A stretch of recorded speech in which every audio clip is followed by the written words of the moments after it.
We start off with two Dow components today signaling they might be hitting the ceiling on prices they can charge consumers. McDonald's seeing its worst U.S. sales decline since the pandemic, saying in its earnings release it's seeing a drop in the average check size.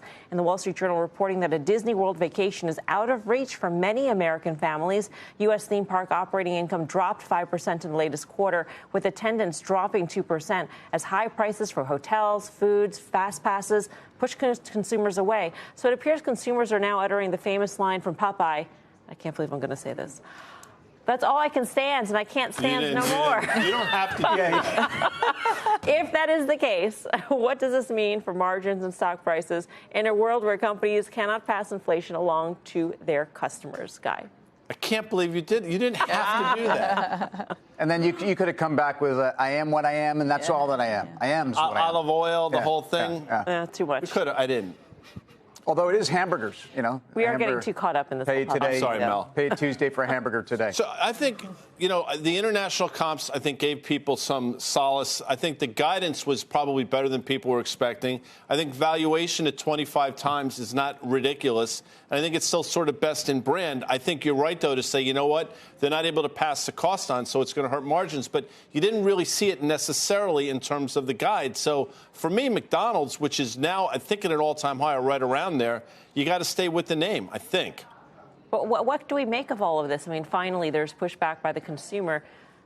I don't know. We've heard it about low-income households for a very long time. But when you sort of pair it together with the Disney stuff and you're saying that $500 for the most premium Disney ticket for one day? Who can afford that? For some people, that's their trip of the year. That's the trip of a lifetime, and it's worth it to them. I mean, if you think about McDonald's, that demographic is not even totally a Disney demographic, frankly. And if you think about what McDonald's told you is that they actually have lower check sizes, but they have more guests. That, to me, means their value meal's working. So the stock was rewarded. Let's just be clear about this. Everything we're talking about is maybe a tell on where we could be going, although that low-income consumer it was about a year and a half that we were worried about ago that low-income consumer was front and center. But again, down 1.4 on U.S. comps was worse than expected.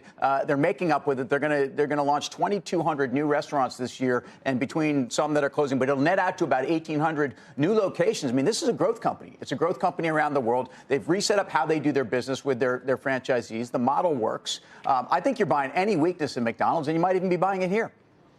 I haven't looked at McDonald's a long time because I always thought it was too expensive. But the more I looked at this, I agree with both that this is not crazy here.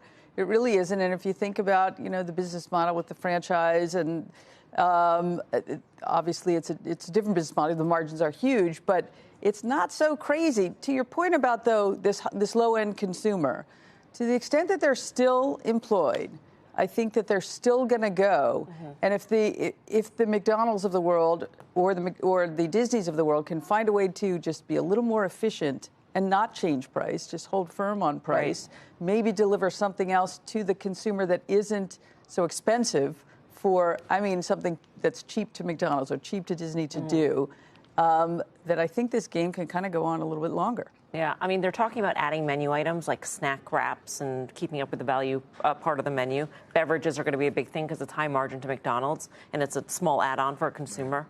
So we've seen Starbucks actually cut their menu, right? So, and this is a company that's been having a hard time. Yeah. It's not too different than this conversation we're having. It just happened probably a year or two earlier. But I'd broaden it out a little bit. While we're on drinks, like Constellation, look at this thing. It's making 4-year lows. We've seen what's going on there. So we know beer, we know spirits is down a lot year over year. It's been going down for the last couple of years. But then you could look at iPhones. They're not growing here in the U.S. And, that is you tell me, is it a staple? Is it a discretionary item?